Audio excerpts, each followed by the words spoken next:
이 시간 사도신경으로 우리의 신앙을 고백하심으로 3월 6일 주일 새벽 예배를 하나님께 드리도록 하겠습니다. 전능하사 천지를 만드신 하나님 아버지를 내가 믿사오며 그 외아들 우리 주 예수 그리스도를 믿사오니 이는 성령으로 잉태하사 동정녀 마리아에게 나시고 본디오 빌라도에게 고난을 받으사 십자가에 못 박혀 죽으시고 장사한 지 사흘 만에 죽은 자 가운데서 다시 살아나시며 하늘에 오르사 전능하신 하나님 우편에 앉아 계시다가 저리로서 산 자와 죽은 자를 심판하러 오시리라. 성령을 믿사오며 거룩한 공회와 성도가 서로 교통하는 것과 죄를 사하여 주시는 것과 몸이 다시 사는 것과 영원히 사는 것을 믿사옵나이다. 아멘. 이 시간 찬송가 401장 주의 곁에 있을 때 함께 찬송하시겠습니다. 찬송가 401장입니다. 이전 찬송가는 457장입니다.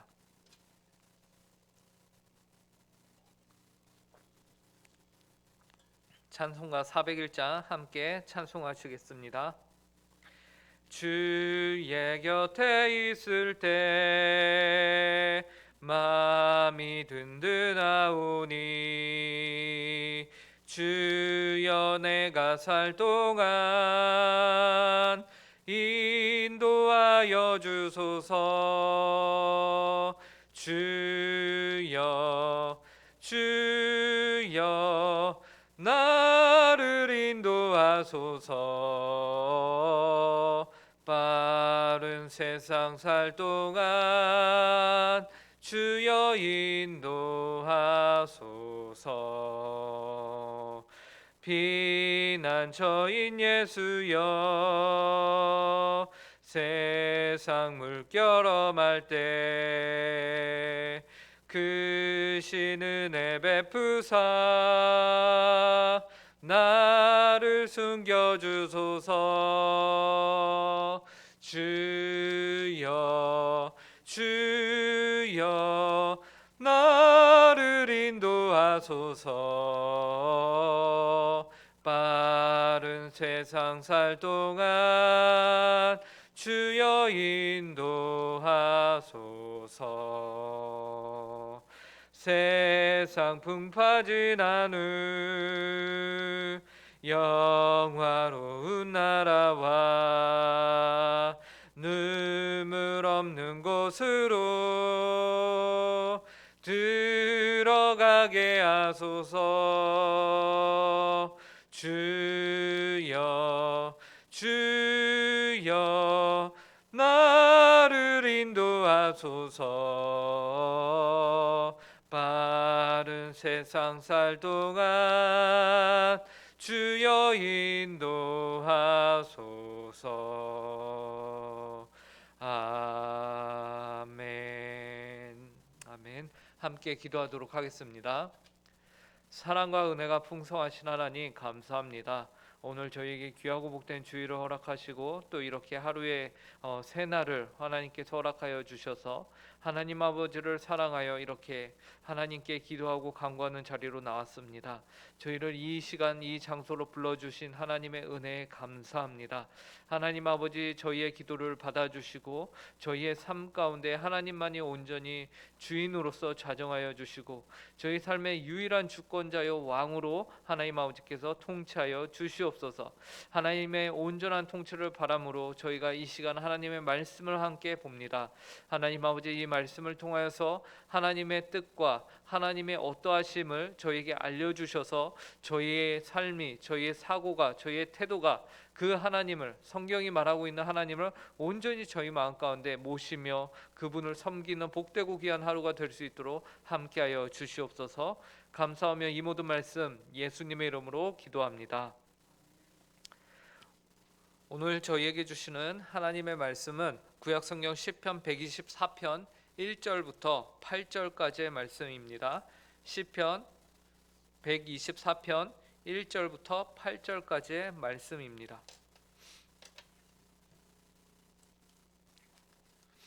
구약성경 시편 124편 1절부터 8절의 말씀을 제가 읽도록 하겠습니다.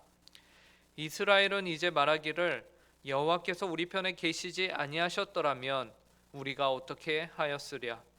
사람들이 우리를 치러 일어날 때에 여호와께서 우리 편에 계시지 아니하셨더라면 그때에 그들의 노여움이 우리에게 맹렬하여 우리를 산채로 삼켰을 것이며 그때에 물이 우리를 휩쓸며 시내가 우리 영혼을 삼켰을 것이며 그때에 넘치는 물이 우리 영혼을 삼켰을 것이라 할 것이로다.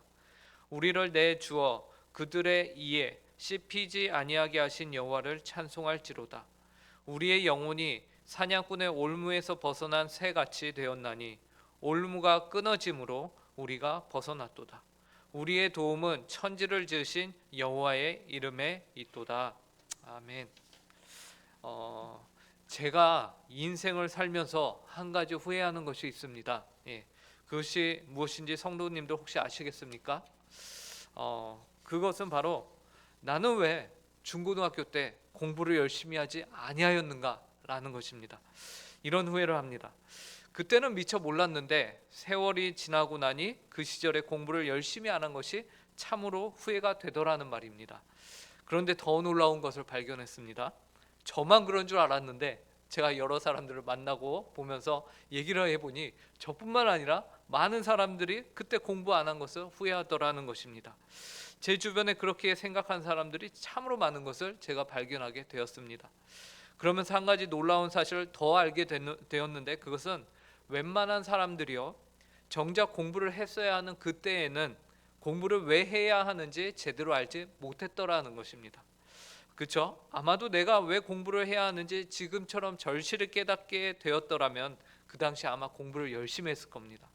그래서 문제는 무엇이냐? 공부를 왜 해야 하는지 모를 때에 우리에게 공부해야 할 그 시간이 주어졌다라는 것이죠.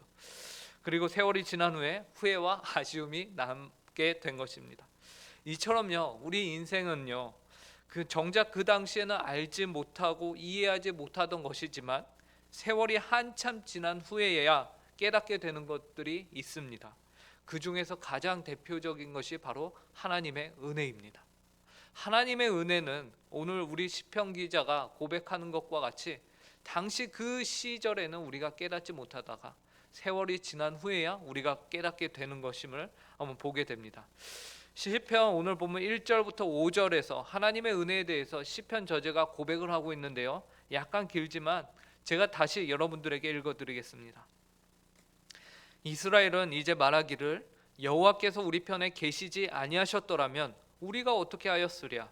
사람들이 우리를 치러 일어날 때에 여호와께서 우리 편에 계시지 아니하셨더라면 그때에 그들의 노여움이 우리에게 맹렬하여 우리를 산채로 삼켰을 것이며 그때에 물이 우리를 휩쓸며 시내가 우리 영혼을 삼켰을 것이며 그때에 넘치는 물이 우리 영혼을 삼켰을 것이라 할 것이로다.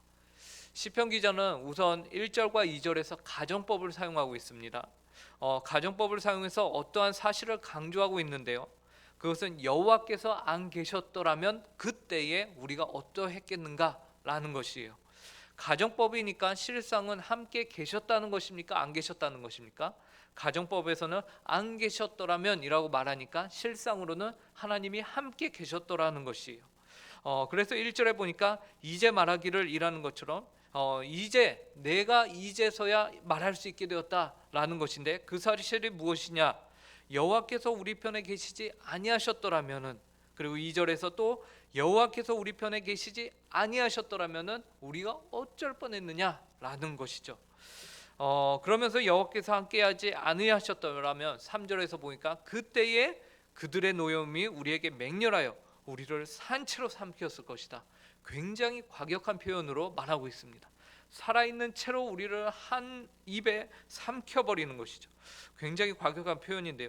4절에서도 그때의 물이 우리를 휩쓸며 시내가 우리 영혼을 삼켰을 것이다 라고 말하죠. 5절에서도 그때에 넘치는 물이 우리 영혼을 삼켰을 것이다.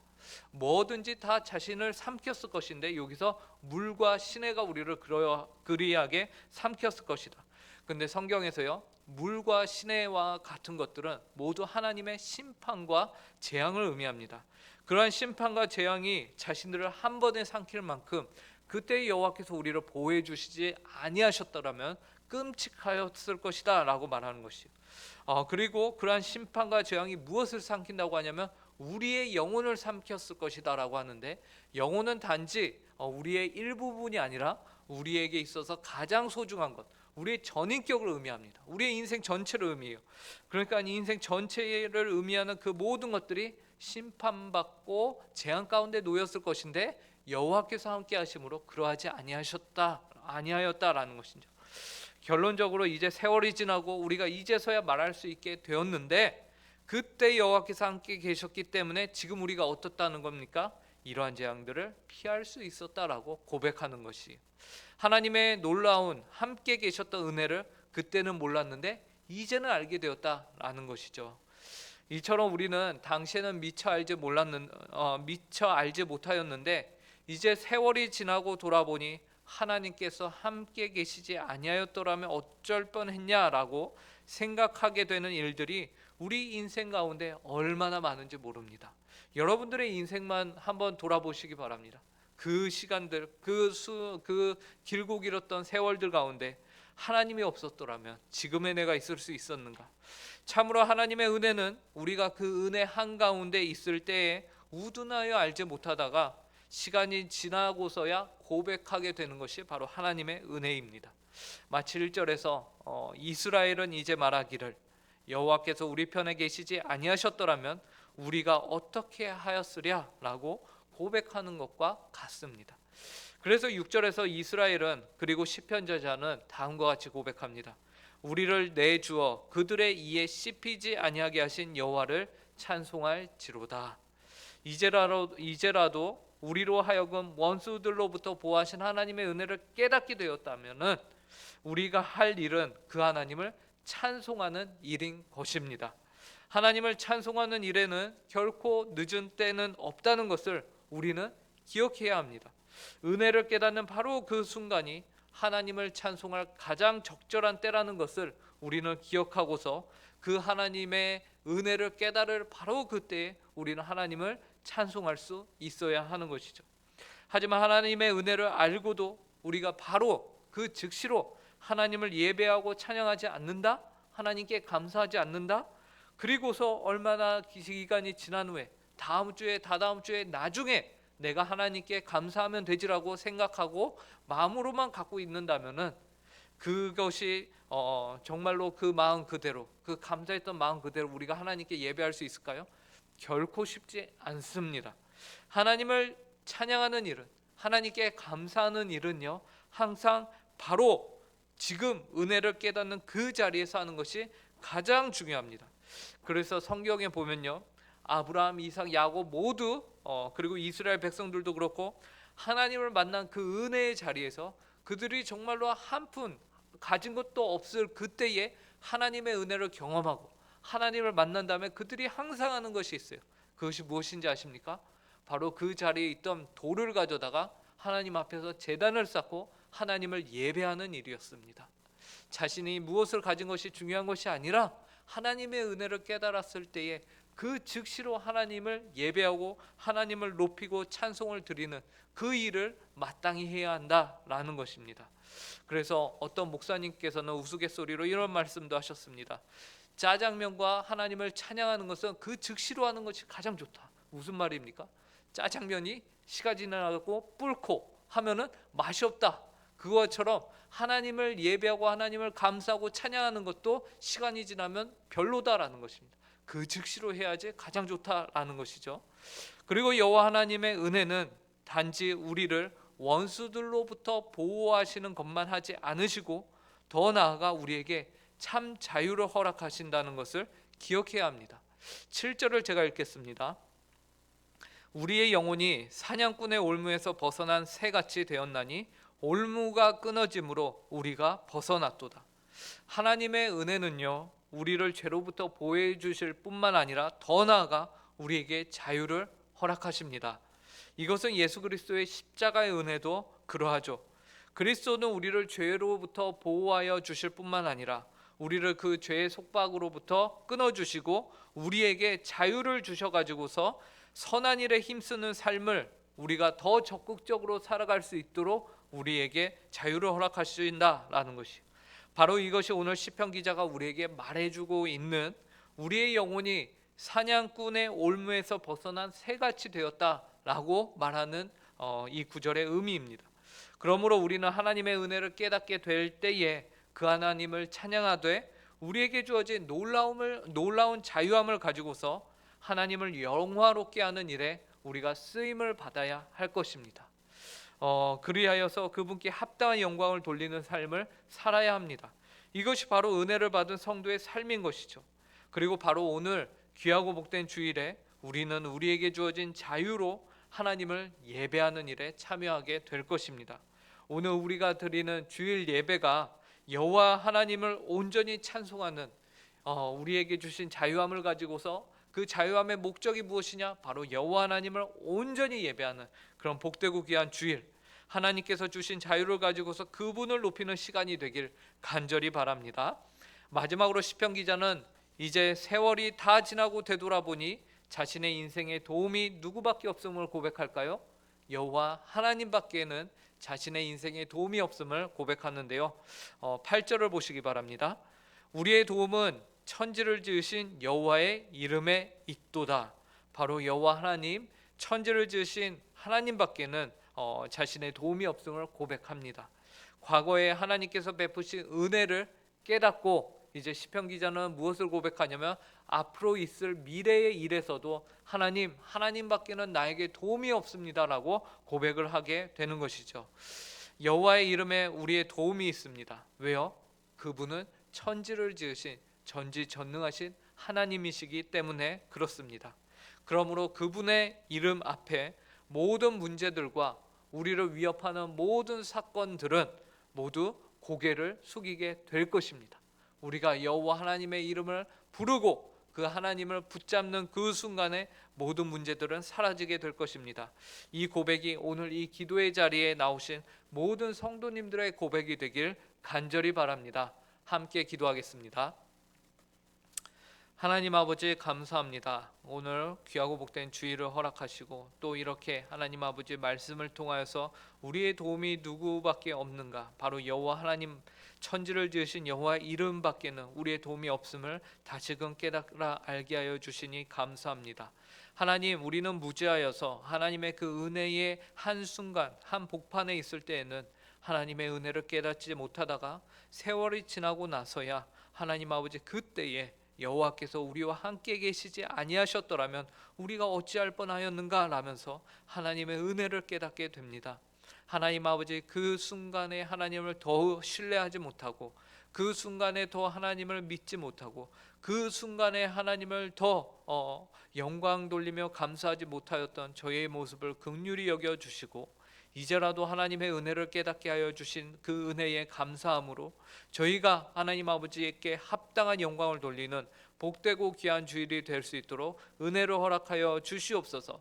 하나님 아버지, 또한 어떤 성도들의 형편은 지금도 여전히 힘들고 어려운 가운데 있습니다. 하나님 아버지, 그러나 이 시간 고백하는 것은 그 순간에 지금도 하나님께서는 함께 하시며 주님의 은혜를 저희에게 한량없이 부어주고 계시다는 사실을 저희가 믿음으로 고백합니다. 하나님, 저희의 삶을 긍휼히 여겨 주시고 그 문제와 그 고민과 염려 가운데 하나님 아버지, 저희의 심령 가운데 평안함을 허락하여 주시고 평강을 허락하여 주셔서 저희가 끝까지 하나님을 향한 신뢰와 믿음을 하나님 세상을 향하여서 선포할 수 있는 복되고 귀한 성도의 삶을 살아갈 수 있도록 은혜를 허락하여 주시옵소서. 오늘 귀하고 복된 주일을 허락하심에 감사합니다. 하나님께 합당한 영광과 찬송을 돌리는 귀하고 복된 주일이 될 수 있게 하여 주시고 담임 목사님을 통하여서 선포되는 그 말씀을 통해서 저희 영혼이 주님 앞에서 흡족히 하나님 아버지 흡족함을 받고 돌아가는 시간들 되게 하여 주시옵소서. 하나님 아버지, 귀한 영혼들이 오늘 주님을 찾아 나옵니다. 특별히 하나님의 주일학교의 어린 영혼들이 주님을 찾아 나옵니다. 하나님의 형평상 하나님 아버지 각자의 가정에서 또 예배를 해야 하는 하나님의 부서들도 있습니다. 하나님 긍휼히 여겨 주시고 그 어린 나이에 하나님을 향한 믿음과 신앙이 계속하여서 자라날 수 있도록 은혜로 허락하여 주시옵소서. 감사하며 이 모든 말씀 예수님의 이름으로 기도합니다. 아멘. 하늘에 계신 우리 아버지여, 이름이 거룩히 여김을 받으시오며 나라의 임하옵시며 뜻이 하늘에서 이루어진 것 같이 땅에서도 이루어지이다. 오늘날 우리에게 일용할 양식을 주옵시고 우리가 우리에게 죄 지은 자를 사하여 준 것 같이 우리 죄를 사하여 주옵시고 우리를 시험에 들게 하지 마옵시고 다만 하게서 구하옵소서. 대개 나라와 권세와 영광이 아버지께 영원히 쌓옵나이다. 아멘.